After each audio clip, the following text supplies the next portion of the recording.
قسم کی عزت، ہر قسم کا وقار، یہ ہم بات کہیں گے کہ حضرت رکا اپنے بات. اور یار پیچھے سے آیا تو کیا ہو گیا؟ یہاں مجھے پکڑا.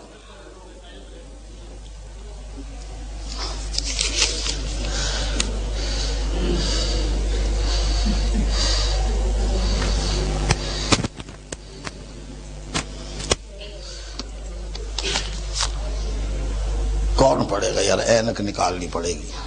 قاری صاحب پڑھنا. حضرات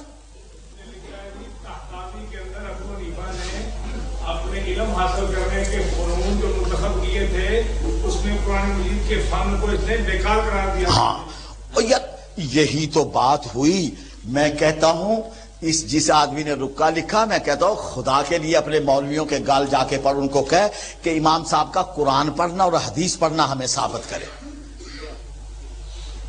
لڑائی تو اسی بات کی چل رہی ہے. میں یہ بات کیوں کہتا ہوں؟ میں بھی یہ بات اسی لیے کہتا ہوں کتابوں میں یہ چیز نہیں ملے گی. حضرت میں جو بات کر رہا ہوں مجھے پتا ہے جن جن کتابوں میں یہ واقعہ لکھا ہے. شیخ عبد الدیار نے تو طحطاوی کا حوالہ دیا ہے نا. مجھے آپ یقین کر لیں میرا خیال ہے 10-12 کتابوں کے نام مجھے یاد ہیں کہ ان کتابوں میں یہ واقعہ لکھا ہوا ہے. 10-12 کتابوں کے نام مجھے یاد ہے. لیکن میں کیوں نہیں کہتا؟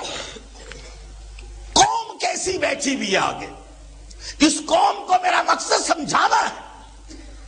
آپ جا کے ان علماء سے بات کریں کہ وہ ثابت کریں کہ امام ابو حنیفہ کب پڑھنے کے لیے گئے، حدیث کا پڑھی، قرآن کا پڑھا.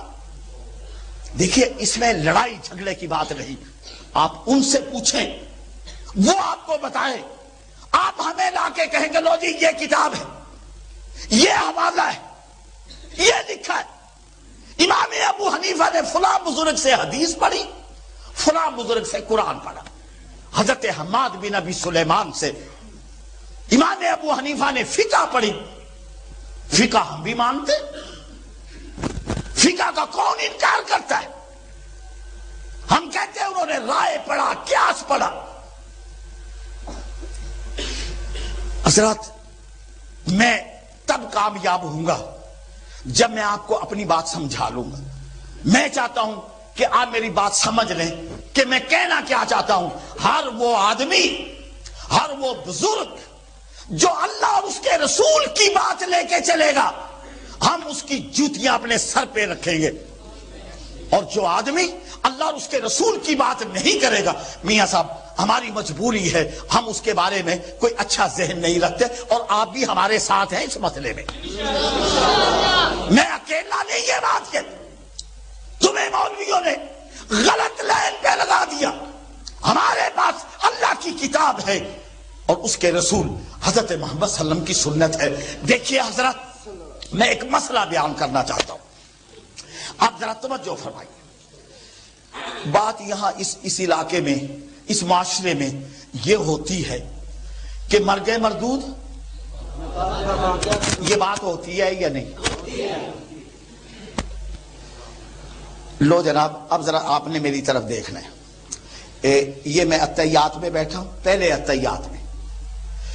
اتحیات میں بیٹھا ہوں اور میرے سے لفظ نکل گیا اللہم صلی علی محمد. پہلے تشہد میں حنفی کہتے ہیں کہ سجدہ سہو لازم ہوگا اس کے اوپر سجدہ. اس نے درود کیوں پڑھا ہے؟ پہلے تشہد میں اس نے درود کیوں پڑھا ہے؟ اس کے اوپر سجدہ سہو لازم ہو جائے گا. اور ہم کہتے ہیں کہ درود پڑھنا چاہیے. اگر اس نے پڑھ لیا تو اس نے جرم کیا کیا؟ اس نے اپنے آقا و مولا حضرت محمد صلی اللہ علیہ وسلم کے لیے ایک ہدیہ، ایک تحفہ اللہ کی خدمت میں پیش کیا کہ اللہ یہ ہدیہ اور تحفہ ہمارے رسول کی خدمت میں پہنچا دے. یہی بات ہوئی نا.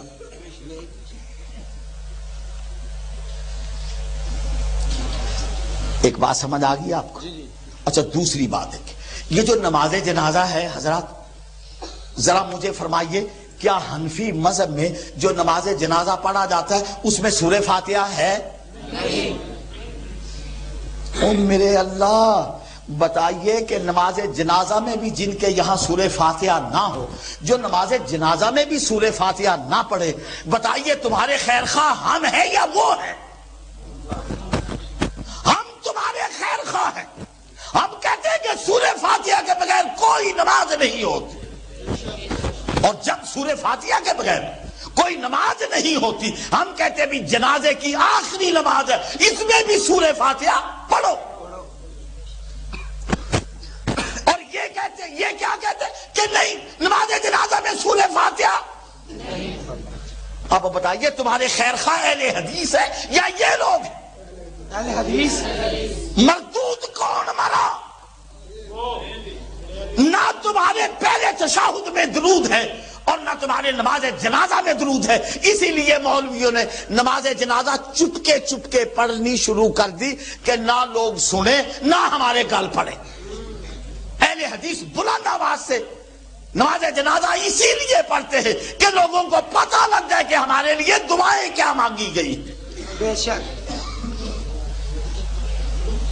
حضرت محمد صلی اللہ علیہ وآلہ وسلم نے، دیکھیے میری طرف توجہ فرمائیے، میں نے محمدی مسجد میں بھی یہ حدیث پیش کی تھی کہ رسول اللہ صلی اللہ علیہ وسلم مسجد نبوی میں تشریف فرمائے، ایک آدمی آیا، اس نے آ کے آپ سے سوال کیا کہ اللہ کے رسول یہ ارشاد فرمائیے اسلام کیا ہے؟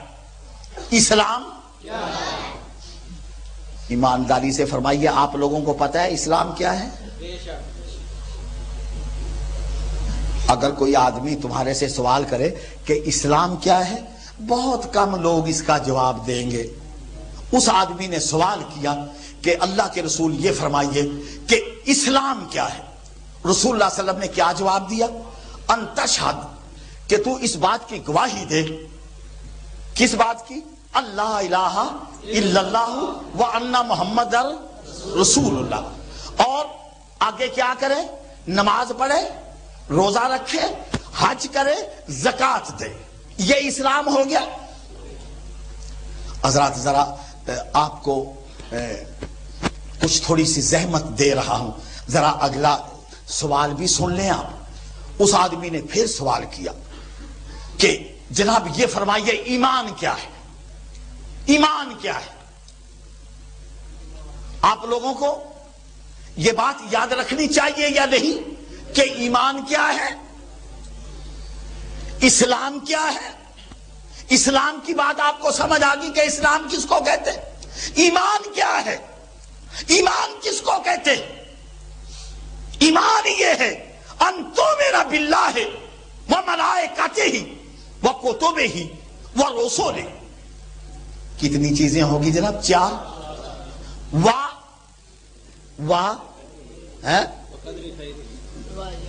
وبالیوم الآخر، آخرت کے دن پہ، وبالقدر خیرہ و شرہ، اور تقدیر اچھی ہے یا بری ہے، یعنی ہمارے حق میں تقدیر اچھی ہے یا بری، خیر اور شر کے لفظ آئے۔ کتنی چیزیں ہوگی جناب؟ چھ چیزیں ہوں گی۔ نبی پاک حضرت محمد صلی اللہ علیہ وسلم نے اس شخص کو فرمایا کہ 6 چیزوں پہ ایمان لانا چاہیے۔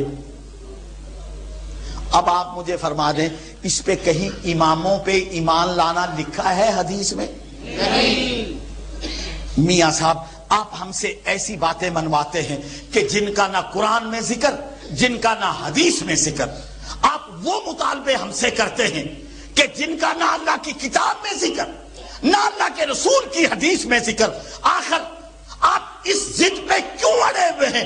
آپ ہمارے کی طرح یہ بات کیوں نہیں مانتے کہ بات وہی سچی ہے جو اللہ کی کتاب میں ہے، بات وہی سچی ہے جو اللہ کے رسول کی حدیث میں ہے؟ نعرہ تکبیر، مسلک حق اہل حدیث، نعرہ اسلام۔ اچھا اب دیکھیے، فوائد فریدیہ کتاب سنی ہے آپ نے؟